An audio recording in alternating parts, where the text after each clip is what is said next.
Israel is gearing up for elections. Is one obligated to vote for a religious party? The obvious question regarding this issue is, what is a religious party? How does one define the concept, the idea of a political party which is religious? We all know that in Israel today, and for many years, essentially since the state's inception, there have been parties that are labeled religious, Torah parties. Each of these parties would claim that they are representing the Torah, or that their policies and their positions on various issues are informed by what the Torah states, what the Torah teaches us. And yet we know that there are very major and significant differences between the positions and policies and leanings of these various parties. We all know, for example, that there are parties in Israel today that are identified with Orthodox Judaism, who do not have a position, certainly not what one could consider a clearly nationalist right-wing position regarding the eternal question of peace as opposed to land, as opposed to negotiations and wars and Palestinians and terror, etc., etc. We all know that there are religious parties that have actually no obvious and clearly delineated policy on these issues at all. It's always important to remember that at the time of the first Knesset, the beginning of the political machinations in the state of Israel as we know it, when a certain debate came up in the Knesset regarding foreign policy, Agudat Yisrael, which at that time was the only so-called Haredi political party in the country, was asked what their foreign policy was. And their answer was, very frankly and honestly, their answer was that we do not have a foreign policy. This is not something that we understand or feel that we have a real grip on. This is not an area where we feel that we will be listened to at any rate. So why should we even enunciate any policy? And this would be true today of the various so-called Haredi parties that exist in Israel today. I do not think that any of them have any clear notion of what kind of foreign policy they would or should wish to implement if they were to find themselves in a position to do so. If they were, for example, somehow to be the political force that would form the next coalition, would they have any clear idea about what kind of foreign policy on myriad issues that Israel faces that they should wish to follow? I claim, it is my firm belief, that they have no such policy. They haven't even thought about these things. We also know that there is an Orthodox Jewish party in Israel which is more of a more national religious persuasion, which does tend to have a more definite, more clearly defined position on such matters, on matters of right and left, land for peace, and similar issues, two-state solutions, and all these various matters. and yet it was not always so. In the late 70s, the National Religious Party, known at that time in Hebrew as the Mafdal, voted for the Camp David Accords. They were expressly in favor of the so-called peace treaty with the Egyptians, which I think many people realize today was not nearly as good a deal as it was made out to be by the proponents of those accords at that time, and that's to put it mildly. And yet they were definitely entirely for it, and that was also due to the fact that the Mafdal, the National Religious Party of that time, essentially did not have their own foreign policy either, and they were much less clearly right-wing in their views than the same party or the political framework that is the continuation of that party, today called by a different name. Today that party is much more plainly, generally speaking, right-wing. But on other issues, perhaps one could claim that they are less Torah-oriented than certain other parties. So the real point that I'm making is that we first need to define our terms. What is a religious party? What is a party based on Torah? We all know that one could point at this or that party, and I deliberately choose not to mention specific parties by name. One could point at this or that party and say they follow certain areas of the Torah. They are very much dedicated and very much believe in certain aspects of the Torah, but other aspects of the Torah, which are clearly part of the Torah, part of the overall message and thrust of Torah Yisrael, of the Torah of the Jewish people, do not appear in their discussions. They do not have any firm positions on those matters, and essentially they don't care about those things. For example, questions to do with the land of Israel. They do not have any clear position on those issues. One could, on the other hand, point to another party and say that they may have a position on questions to do with the land of Israel, or at least they have a leaning of one sort or another regarding that issue, but on some other Torah-related issues, their position is much less clear-cut. So essentially we're talking about a situation in which we have a number of parties, all of which claim to be religious parties, all of which claim to speak in the name of the Torah, but in fact one could legitimately question whether any of them represent authentic Torah Judaism in its entirety. And an additional point to make is it not perhaps time to consider other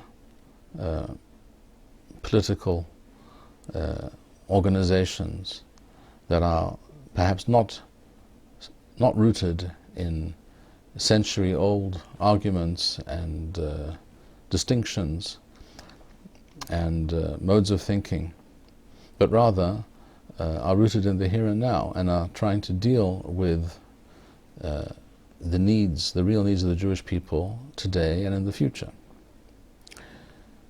In this regard, I would like to mention here something that I personally witnessed, heard with my own ears and saw with my own eyes.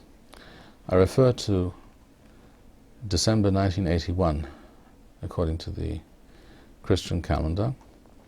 I mention that date because that was when there was an election held at that time, which was the election leading up to the withdrawal from the Sinai based on the Camp David Accords. And as mentioned before, what was the party known in Hebrew as the Mafdal, the National Religious Party, had voted for those accords. And therefore many people who opposed those accords, particularly religious people who traditionally had voted for that national religious party, the Mafdal, were asking themselves, for whom can we vote and what should we do?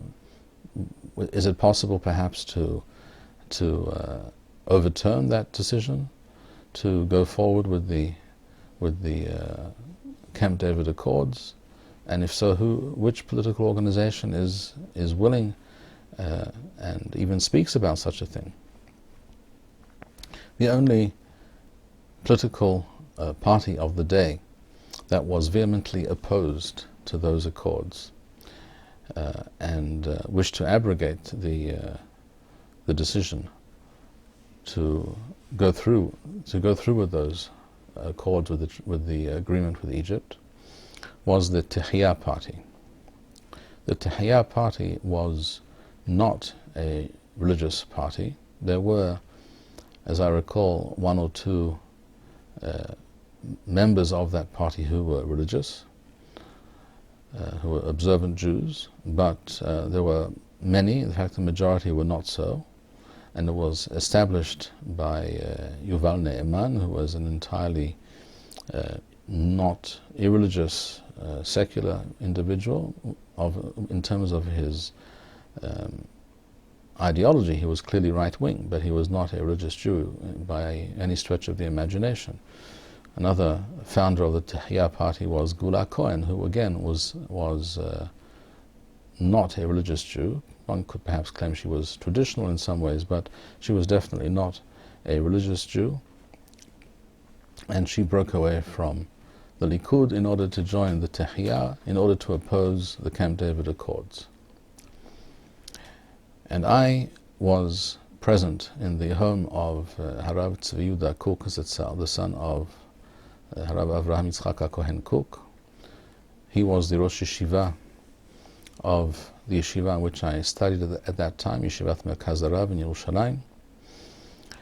We're talking about, again, the period leading up to those elections at the end of 1981. And I was sitting in the room in Rav Tzvi Yehuda's house together with about another 20, 25 odd people who had gathered there for a shiur, and someone asked Rav Tzvi Yehuda the question. And I will first state the question in Hebrew and I will translate. The question was, Ha'im mutar l'hatzbiya avur mifleget hatchiyah? Is it permitted to vote for the Tehiyah party? The significance of the question, of course, was that this, on the one hand, is not a religious party. It does not have any clear pro-Torah, pro-religious, pro-Orthodox Judaism platform in any way. It wasn't necessarily anti-Torah either, but it certainly did not present itself and did not focus on religious issues. It focused entirely on political and national issues, specifically the questions that have always divided the right and the left, and at that time specifically the Camp David Accords. So Rav Tzvi Yehuda was being asked a very serious question. Rav Tzvi Yehuda had always, traditionally, for decades, openly supported the Mafdal, the National Religious Party. It is true that he, on occasion, criticized that party for their decisions or for their lack of ability to decide and to state certain things in a forthright manner. But he openly identified with the Mafdal, and he quite plainly told people to vote for the Mafdal. And this was really something that was taken for granted. The entire national religious or Zionist religious world in Israel had always voted in that fashion, en masse. So the question was clear, and the question was significant, because this would, on the one hand, be trying to save the nation from a disastrous treaty which involved withdrawal from the entire Sinai, and which would have many ramifications for the country, negative ramifications for the country. So it was thought, at least by many people on the right and in the national religious world. On the other hand, it would be a break with tradition and with habit of voting for a party that was also formally, openly a religious party. The question was asked of Rav Tzvi Yehuda, and he did not immediately answer yes or no. He heard the question, and he sat there thinking, quite plainly thinking very hard on the matter. And he thought for about a minute or a minute and a half in silence, and no one said a word. Everyone was waiting to hear what he would say. And after about a minute or a minute and a half, having thought about it, he said, in one word, he said yes. It is mutar, it is permissible to vote for the Tichiyah. I do not claim, and I'm not sure that I think this was the case, that had a person approached Rav Tzvi on that day or the following day and asked him for what party to vote specifically, that he would have said vote for the Tichiyah. I'm not sure that he would have said that. I'm not sure that I know what he would have said, because he was terribly disappointed with and critical of the Mafdal for having voted for the Camp David Accords. He thought it was a huge mistake. He thought it was a disaster. But I do not know exactly what he himself would have suggested regarding that election specifically. But in answer to the question, is it permissible to vote for a party which is not officially a religious party, his answer was yes. And this, I think, is something that people should be aware of, and I think it also is food for thought. The production of these videos and maintaining this channel demands much time and money. If you enjoyed this video, please show your appreciation and support. To make a donation, please go to www.machonshilo.org and press the PayPal button, which appears on the upper right-hand side of the home page. To sponsor a video or purchase Birkon Nusach Eretz Yisrael, please write us at office@machonshilo.org.